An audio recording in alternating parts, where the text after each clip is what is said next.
प्यारे साथियों नमस्कार। YouTube के SP math bye RP channel पर आपका हार्दिक स्वागत है। आइए आज कक्षा 9 गणित अध्याय 10 वृत्त के अंतर्गत प्रश्नावली 10.5 के प्रश्न संख्या 10, 11 और 12 का हल करना सीखते हैं। 10वां प्रश्न, यदि किसी त्रिभुज की दो भुजाओं को व्यास मानकर वृत्त खींचे जाएं। देखिए त्रिभुज ABC है जिसमें AB और AC को व्यास मानकर दो वृत्त खींचे गए हैं। तो सिद्ध कीजिए कि इन वृत्तों का प्रतिच्छेद बिंदु तीसरी भुजा पर स्थित होता है। कि जो ये वृत्त हैं जो एक दूसरे को काटते हैं वह कटान बिंदु तीसरी भुजा पर स्थित होगा। क्या है, फिर से सुन लीजिए। दो वृत्त एक दूसरे को A और P पर काटते हैं। किस आधार पर वृत्त बने हैं? त्रिभुज ABC है जिसमें AB को व्यास मानकर एक वृत्त बनाया गया है ABP और AC को व्यास मानकर एक वृत्त बनाया गया है ACP, जो एक दूसरे को A और P पर काटते हैं।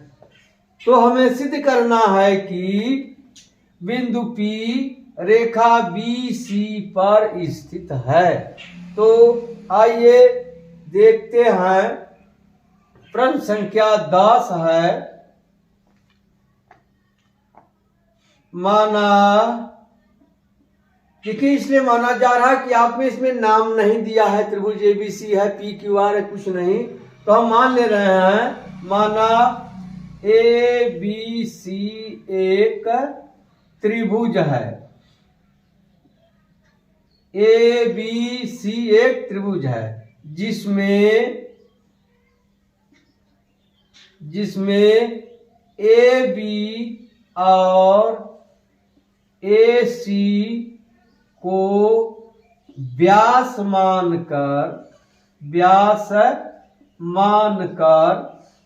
वृत्त खींचे गए हैं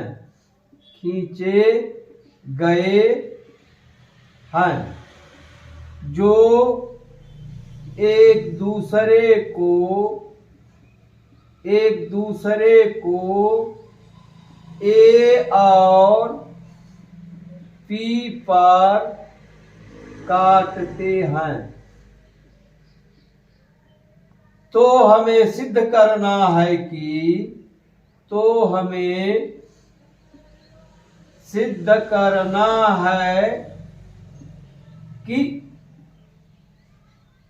बिंदु P रेखा BC या भुजा BC कहेंगे, रेखा BC पर स्थित है। यही सिद्ध करना है। अब यह सिद्ध कैसे होगा? दिखाई तो दे रहा है कि यह सीधी रेखा P पर है, लेकिन कैसे जानेंगे? देखिए कभी कभी ऐसा होता है दिखता कुछ है लेकिन होता कुछ है। जैसे उदाहरण तौर पर देख लीजिए, यह देखिए एक वृत्ताकार है बना, यानी यह रेखा कर्व है। अब देखिए इतना हम मिटा दिए, देखिए कर्व दिखाई दे रहा है और मिटा दिए, कर्व दिखाई दे रहा और मिटा दिए। अब देखिए यह कर्व नहीं दिखाई दे रहा, झुका हुआ नहीं दिखाई दे रहा है। इसके पहले यह झुका हुआ दिखाई दे रहा था। इस तरह से यह BC पर स्थित है कि नहीं, इसको हम सिद्ध करेंगे। कैसे? यदि यह कोण मिल करके संपूरक कोण हो जाए, यानी दोनों कोणों का योगफल 180 अंश हो जाए, तो यह सिद्ध हो जाएगा कि P BC रेखा पर स्थित है, यानी तीनों बिंदु समरेख हैं। तो आइए देखते हैं। कोण APB बराबर 90 अंश। APB बराबर 90 अंश, इसे संबंध 1 मान ले रहे हैं। क्यों 90 अंश का है? अर्धवृत्त का कोण है। क्या? अर्धवृत्त खंड का कोण। कितना लिख दिया? आप चाहे तो ये लिख सकते हैं, हम जानते हैं कि अर्धवृत्त खंड का कोण एक समकोण होता है या 90 अंश का होता है। ठीक, देखिए यही है ए पी बी। देखिए इस वृत्त में इसे यह व्यास है तो आधा वृत्त हो गया, आधे वृत्त पर बना कोण क्या है? 90 अंश का। हाँ, एक चीज और करना है, देख लीजिए, रचना करना है। ए को पी से मिला, यहां रचना लिख लेंगे। रचना में ए को पी से मिलाया, क्या लिख लेंगे? ए को पी से मिलाया, इतना ध्यान दीजिएगा। अब ए पी बी बराबर 90 अंश, अर्धवृत्त खंड का कोण है। इसी प्रकार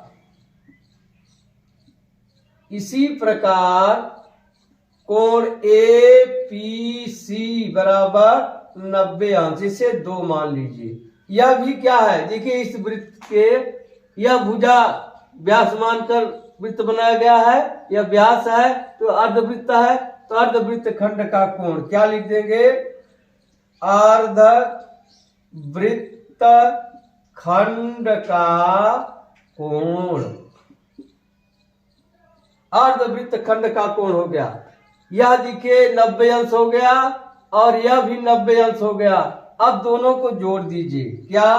समीकरण 1 व समीकरण 2 को जोड़ने पर जोड़ दीजिए, हो जाएगा कोण ए पी बी धन कोण ए पी सी बराबर 90 अंश धन 90 अंश। अब ए पी बी धन कोण ए पी सी बराबर हो जाएगा कोण बी पी सी बराबर 90 क्या हो जाएगा? 180 अंश। अब यहां आप चाहे तो लिख सकते हैं रैखिक युग्म।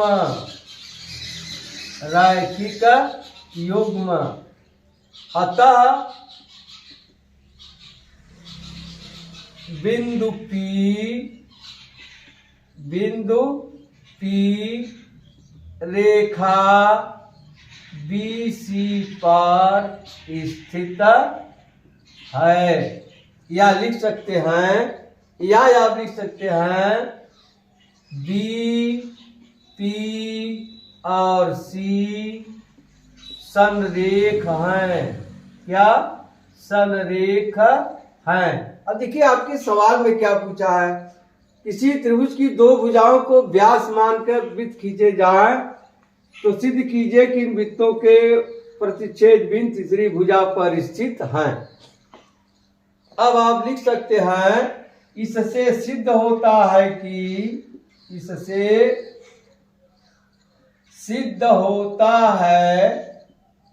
कि किसी त्रिभुज की 2 भुजाओं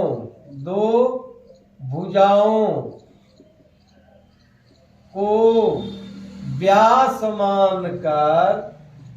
व्यास मानकर वृत्त खींचा जाए तो दोनों वृत्तों का प्रतिच्छेद बिंदु तीसरी भुजा पर स्थित होता है। यही सिद्ध करना था। अब एक बार देख लीजिए, माना ए बी सी एक त्रिभुज है, यहां कर लीजिए है, माना ए बी सी एक त्रिभुज है जिसमें ए बी और ए सी को व्यास मानकर वृत्त खींचे गए हैं। जो एक दूसरे को ए और पी पर काटते हैं। तो हमें सिद्ध करना है कि बिंदु पी रेखा बी सी पर स्थित है या भुजा बी सी पर स्थित है। अब रचना कर लेंगे, ए को पी से मिलाया। अब आइए उत्पत्ति देखते हैं या हल देखते हैं। हल ए पी बी, कोण ए पी बी बराबर 90 अंश, क्यों? अर्धवृत्त खंड का कोण है। इसी प्रकार ए पी सी बराबर 90 अंश, क्यों? अर्धवृत्त खंड का कोण है। अब समीकरण 1 और 2 को जोड़ देंगे, जोड़ने पर आ जाएगा ए पी बी धन ए पी सी बराबर 90 धन 90। अब ए पी बी और ए पी सी जोड़ देंगे, आ जाएगा कोण यह, देखिए यह पूरा कोण बी पी सी बराबर 180 अंश रैखिक युग्म। अतः बिंदु P रेखा BC पर स्थित है या B, P और C संरेख है। इससे सिद्ध होता है कि किसी त्रिभुज की दो भुजाओं को व्यास मानकर वृत्त खींचा जाए तो दोनों वृत्तों का प्रतिच्छेद बिंदु तीसरी भुजा पर स्थित होता है। यही रहा।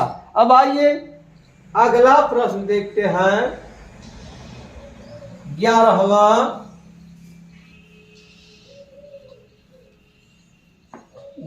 प्रश्न, उभयनिष्ठ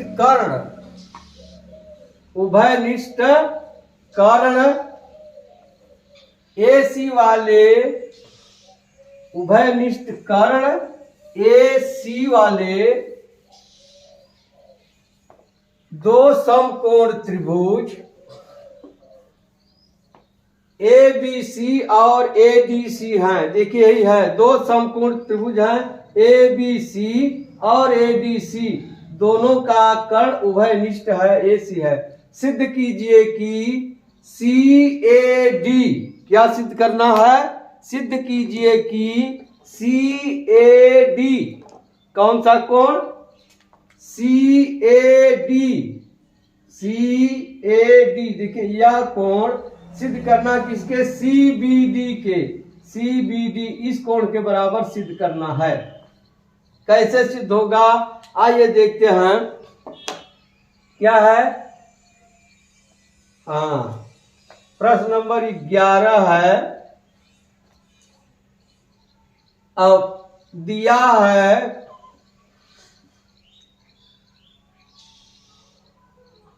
समकोण त्रिभुज का कर्ण AC है तथा AC को व्यास मानकर क्या कर रहा है? AC कर दो समकोण त्रिभुज ABC और ADC है। सिद्ध कीजिए कि हाँ, व्यास मानकर एक वृत्त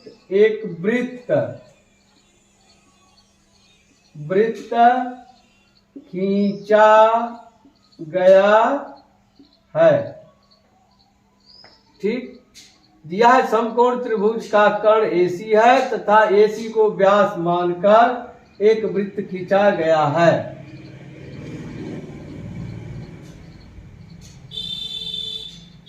कितना हो गया? अब देखिए समकोण त्रिभुज कौन कौन से है। अब आइए हाल में देखते हैं या रचना कर लीजिए। रचना क्यों रचना कर रहे हैं? क्योंकि देखिए इस कोण का मान पूछा है। D को B से मिलाया, D को B से मिलाया। ठीक, अब आइए देखिए क्या सिद्ध करना। कोण CAD, कोण CAD बराबर कोण होगा किसके? CBD, किसके? अब आइए जरा देख लेते हैं। चतुर्भुज ABCD में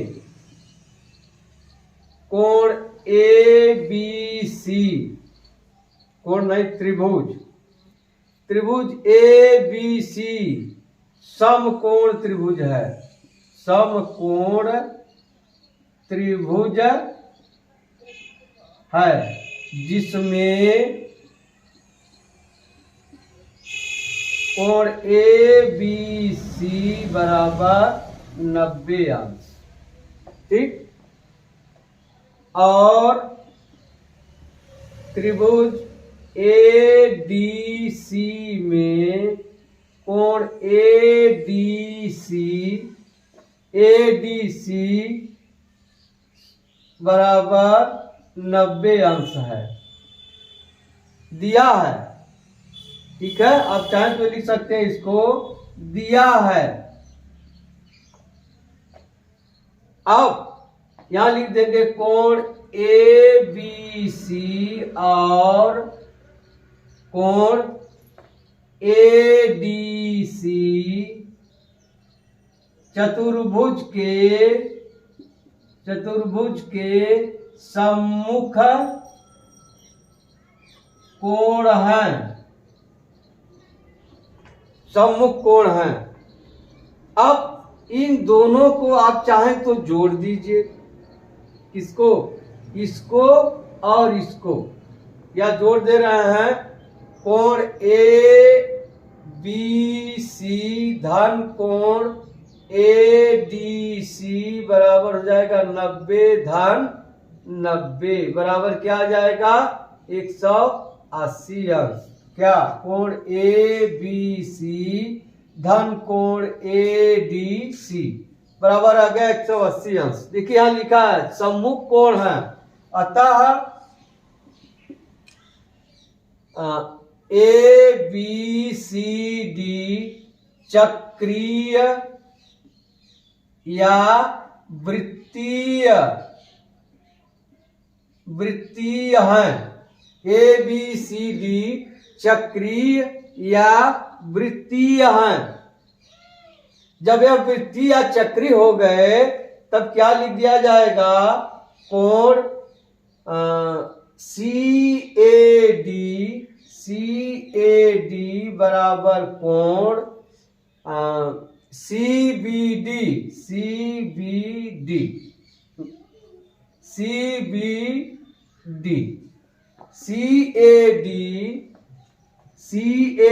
बराबर सी बी डी। क्यों, एक ही वृत्तखंड के कोण है। देखिए इसी पर एक यहां बना है, इसी पर यहां बना है, एक ही वृत्तखंड के कोण। क्या लिख देंगे, एक ही वृत्त खंड के कोण। अब चाहे तो ये लिख सकते हैं, हम जानते हैं कि एक ही वृत्त खंड के कोण आपस में बराबर होते हैं। या कारण दे सकते हैं, यही सिद्ध करना था। सी ए डी बराबर कोण सी बी डी। आइए देख लेते हैं एक बार फिर। दिया है समकोण त्रिभुज का कर्ण AC है तथा AC को व्यास मानकर एक वृत्त खींचा गया है। अब रचना कर दे, D को B से मिलाया, चतुर्भुज ABCD में त्रिभुज ABC समकोण त्रिभुज है जिसमें कोण ABC बराबर 90 अंश, और त्रिभुज ADC में कोण ADC बराबर 90 अंश दिया है। कोण ABC और कोण ADC चतुर्भुज के सम्मुख कोण है। देखिए सम्मुख कोण है, इसलिए कोण ABC धन कोण ADC बराबर 90 धन 90 अंश। अब कोण ABC धन कोण ADC बराबर 180 अंश। अतः ABCD चक्रीय या वृत्तीय है। जब चक्रीय या वृत्तीय हो गए, मान एक वृत्त पर चारों बिंदु स्थित हैं, तो कोण CAD बराबर कोण CBD डी एक ही वृत्तखंड के कोण है। अब चाहे तो लिख लीजिए, हम जानते हैं कि एक ही वृत्तखंड के कोण आपस में बराबर होते हैं। आप देख लीजिए, इस तरह से लिख लीजिएगा। आप परीक्षा में करेंगे ही अपने मन से, आप अपने मन से करिए, लेकिन सीखते वक्त आप यह लिखते जाइए और सीखते जाइए। अब अगला प्रश्न है, सिद्ध कीजिए कि चक्रीय समांतर चतुर्भुज आयत होता है। चक्रीय समांतर चतुर्भुज आयत होता है। क्या सिद्ध करना है? एक समांतर चतुर्भुज है जो चक्रीय चतुर्भुज भी है, वह क्या है? आयत है। तो आइए देखते हैं। मान लीजिए एक समांतर चतुर्भुज है, क्या? A B C D. ठीक, अब आइए लिखते चलते हैं। प्रश्न नंबर 12 है, माना ए बी सी डी समांतर चतुर्भुज है और चक्रीय चतुर्भुज भी है।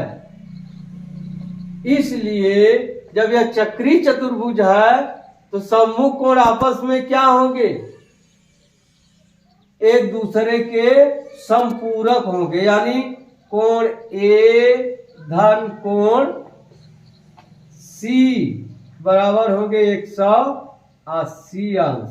क्या होंगे? 180 अंश। ठीक, अब इसे संबंध 1 मान ले रहे हैं। चक्रीय चतुर्भुज है, देखिए लिखा है, और चक्रीय चतुर्भुज आप चाहे तो कारण लिख लीजिए। चक्रीय चतुर्भुज के सम्मुख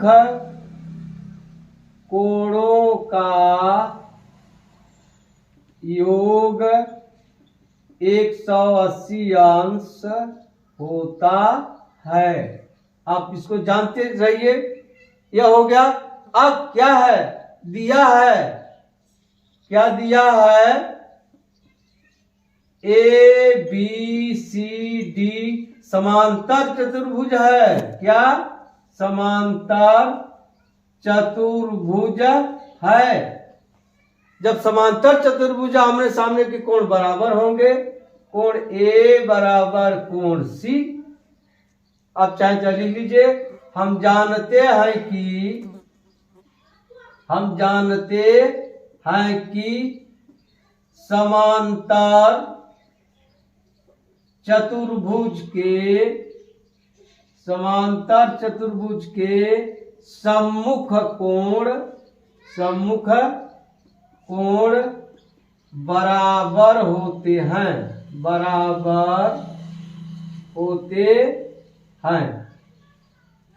यह हो गया। इसे आप 2 मान लीजिए। अब समीकरण 2 से ए बराबर सी समीकरण 1 में रखने पर, याद रख दीजिए, समीकरण 1 में कोण ए बराबर कोण सी रखने पर रख दीजिए। यह हो जाएगा कोण ए धन कोण ए बराबर 180 अंश। इसलिए हो जाएगा 2 कोण ए बराबर 180 अंश। इसलिए कोण ए बराबर हो गया 180 अंश बटा 2 यानी 90 अंश। अब समांतर चतुर्भुज है, इसलिए कोण ए बराबर कोण सी बराबर हो जाएगा 90 अंश। अब समांतर चतुर्भुज है, कोण बी प्लस कोण डी बराबर 90 अंश। इसी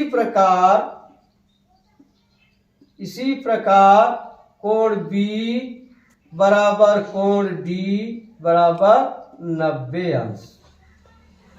जैसे हुआ, देखिए कोण बी धन कोण डी कोण बी धन कोण डी बराबर होगा 180 अंश होगा। कोण बी धन कोण डी बराबर 180 अंश होगा। क्यों? चक्री चतुर्भुज के सम्मुख कोण है, जैसे वहां लिखा गया है, ये हो गया। अब देखिए ए बी सी डी समांतर चतुर्भुज है, समांतर चतुर्भुज है। इसलिए क्या हो जाएगा, ए बी बराबर डी सी तथा ए डी बराबर बी सी। समांतर चतुर्भुज के आमने सामने की भुजाएं बराबर होती हैं तथा, या और कर लीजिए, और कोण ए बराबर कोण बी बराबर कोण सी बराबर कोण डी बराबर 90 अंश, या प्रत्येक कोण 90 अंश है। अतः ए बी सी डी आयत है। क्या है? आयत है। यही सिद्ध करना है। अब आप क्या लिखेंगे? आप लिख देंगे, इससे सिद्ध होता है कि, इससे सिद्ध होता है कि, सिद्ध होता है कि चक्रीय समांतर चतुर्भुज, चक्रीय समांतर चतुर्भुज आयत होता है, आयत होता है। आइए एक बार फिर देख लेते हैं। माना ए बी सी डी समांतर चतुर्भुज है, ए बी सी डी समांतर चतुर्भुज है और चक्री चतुर्भुज भी है। जब यह चक्री चतुर्भुज है तो कोण ए धन कोण सी बराबर होगा 180 अंश, ए धन सी बराबर 180 अंश। क्यों?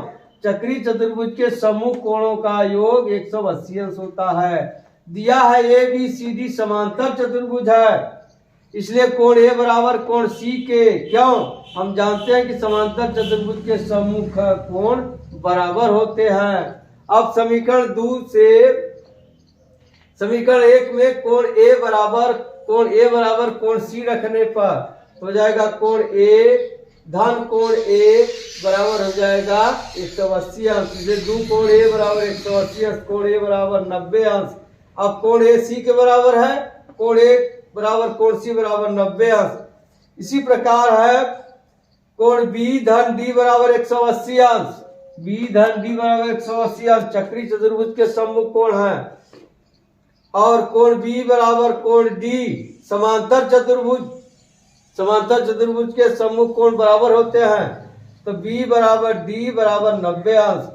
ए बी सी डी समांतर चतुर्भुज है, इसलिए ए बी बराबर डी सी, ए बी बराबर डी सी और ए डी बराबर बी सी, और कोण ए बराबर कोण बी बराबर कोण सी बराबर कोण डी बराबर 90 अंश, या प्रत्येक कोण 90 अंश है। अतः ए बी सी डी आयत है। इससे सिद्ध होता है कि चक्री समांतर चतुर्भुज आयत होता है। ठीक, अब आप लगाइएगा। कोई समस्या हो तो इस नंबर पर संपर्क करिएगा। अब मिलते हैं अगली वीडियो में, तब तक के लिए धन्यवाद। जय हिंद, जय भारत।